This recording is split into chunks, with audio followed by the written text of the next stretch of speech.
నమస్తే, నేను మీ జర్నలిస్ట్ గొంగడి సీనన్న.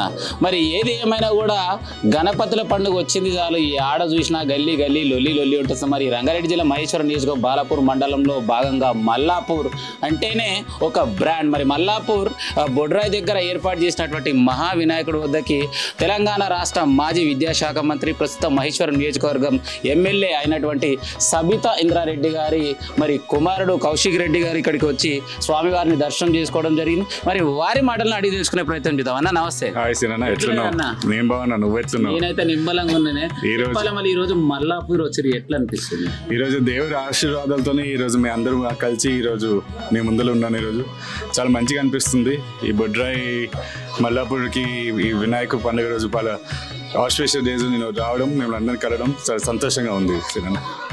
ఏం చెప్తాం మరి మల్లాపూర్ యువత గురించి? అందరు గట్టిగా ఉండాలి. ఇదే 9 days గట్టిగా పూజలు చేస్తూ వాళ్ళు ఉద్యోగాలు కానీ వాళ్ళు కానీ మంచిగా తెలంగాణ పొద్దున్న తెలంగాణలో ఏదో ఒక దగ్గర గట్టిగా ఉద్యోగాలు సంపాదించాలని బట్టి అంటే బాగుండాలని. ఒక చిన్న డౌట్, మీ ఏజ్ ఎంత అన్న ఇప్పుడు? 39. మరి 39 అయినా కూడా మరి ఇంత స్టాండర్డ్ గా ఉంది, ఇందుకు కారణం మీరు ఇంతకు చేస్తున్నటువంటి వర్కౌట్ లేదు? నువ్వే ఇన్స్పిరేషనే. నువ్వు కూడా ఒక విధంగా ఇన్స్పిరేషనే కదా. వర్కౌట్ ఏముంటుంది అన్న, రోజు డిసిప్లిన్ ఉండడం ముఖ్యం. సరిగా కరెక్ట్ టైంకి నిద్రపోవడం ముఖ్యం. పొద్దున్న లేచి కష్టపడడం ముఖ్యం. అది ఒక రొటీన్గా ఉంటే ఆటోమేటిక్లీ జీవితంలో భాగంగా ఆరోగ్యాన్ని రక్షించుకోవాలంటే 100%. సూపర్ అన్న.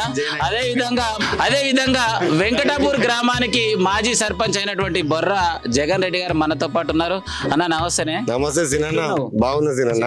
మరి 2 ముచ్చట్లు చెప్తా సినన్న. ఎందుకు చెప్పాం, ఎందుకంటే సంవత్సరం కింద మనము వెంకటాపూర్ పాతగ్రామం పంచాయతీ పరిధిలో వెంకటాపూర్ కానీ మల్లాపూర్, సుల్తాన్పూర్, బాలాజీ నగర్ ఇదిలో ఇప్పుడు కొత్త కాలనీలు ఏర్పడడం జరిగింది. అందరికీ వంగవంగ వైభవంగా నవరాత్రులు ఈరోజు ఘనంగా పూజలు జరుపుకొని ఆ స్వామివారిని మనం అందరం కలిసి నిమజ్జనానికి బయలుదేరుతాం. అన్ని కార్యక్రమాల్లో పాల్గొంటాం. ఈ కార్యక్రమానికి ముఖ్య అతిథులుగా వచ్చిన మా అన్నగారు మాజీ మంత్రివర్యులు, ప్రస్తుతము మహేశ్వర శాసనసభ్యురాలు నా అక్క సబితా రెడ్డి గారి యొక్క తనయుడు కౌశిక్ రెడ్డి గారు రావడం మాకు చాలా సంతోషకరం. వారికి అన్ని మండపాలు దర్శించుకోవడం జరిగింది. ఇందాక మల్లపూర్ పెద్ద గణేశుని కానీ, సుల్తాన్పూర్ కానీ ఇతరులు ఇంకా చాలా గణేశుని దర్శించుకోవడం జరిగింది.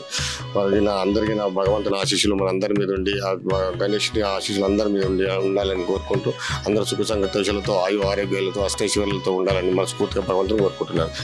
శరార్థి అన్న మరి మంచి ముచ్చట చెప్పావు. అదే విధంగా మరి ఈరోజు బొడ్రాయి వద్ద ఇంత సాఫ్గా ఉంది, ఇంత హైలైట్గా ఉంది, ఇంత కారణం మరి ఏదైతే ఇక్కడ ఉన్నటువంటి రాజకీయ నాయకులు ఏదైతే అభివృద్ధిలో భాగంగా తన వంతు సహాయ సహకారంలో భాగంగా మరి బొడ్రాయి వద్ద మరి చక్కగా మరి పురాణ బుర్జు ఉంటే మరి ఆ బుర్జుని చక్కగా అభివృద్ధి చేసినటువంటి యువ నాయకులు మనతో పాటు ఉన్నారు. అన్న నమస్తే. నమస్తే. ఏం పేరు అన్న? శ్రీనివాస్ యాదవ్. ఎట్లున్నావు చెప్పాలి? బాగున్నా. మీరెట్లు? మేము అందరం మంచిగా ఉన్నాం కాబట్టి ఈ రోజు నీ దగ్గరికి వచ్చినాం. చెప్పాలి మరి ఎట్లా అనిపిస్తుంది ఈ రోజు వినాయకుని దర్శనానికి వస్తే? వినాయక చవితి శుభాకాంక్షలు. ఇక్కడ వచ్చినటువంటి ముఖ్య అతిథులు మా అన్న కౌశిక్ అన్న, మా ఎమ్మెల్యే సబితా ఇంద్రారెడ్డి అమ్మవారి 2వ కుమారుడు, నాతో పాటు మా ఎక్స్ సర్పంచ్ బొర్రా జగన్ రెడ్డి గారు, ఇక్కడ ఉన్న కమిటీ మెంబర్లకు అందరికీ ముందుగా శుభాకాంక్షలు. గతంలో ఎట్లా ఉండనో మేము వచ్చిన తర్వాత ఏం డెవలప్మెంట్ చేసాం అనేది ప్రజలందరికీ తెలుసు. అదేవిధంగా మనమందరం కలిసిమెలిసి ఉండే పండుగ ఒకటి, యూత్ ఒకటి మెయింటైన్ చేసుకునేది వినాయక చవితి. మెయిన్ వినాయక చవితి అనేది అందరం కలిసిమెలిసి ఉంటాము. కులాలకు అతీతంగా నడిచే పండుగ ఒకటి వినాయక చవితి. ధన్యవాదములు. నిత్యం యువతకు అండగా ఉంటూ మరి వయసు సంబంధం లేకుండా మరి యువ రైతు మనతో పాటు ఉన్నాడు. అన్న నమస్తే. నమస్తే. ఏం పేరు అన్న? శ్రీనివాస్ రెడ్డి. ఎట్లున్నావు? పర్వాలేదు. చెప్పాలి మరి ఈ రోజు మీ వినాయకుడి దగ్గరికి మరి యువ నాయకుడు వచ్చింది, ఎలా అనిపిస్తుంది? ఈ అన్నదాన కార్యక్రమానికి మన ఎమ్మెల్యే సబ్దమ్మ కొడుకు రావడం చాలా గౌరవకరంగా ఉంది. ధన్యవాదాలు. గొంగడి సీనన్న మా ప్రైస్లు PSK న్యూస్ ఛానల్ ప్రైస్లకు అందరికీ happy Vinayaka Chavithi. Thank you.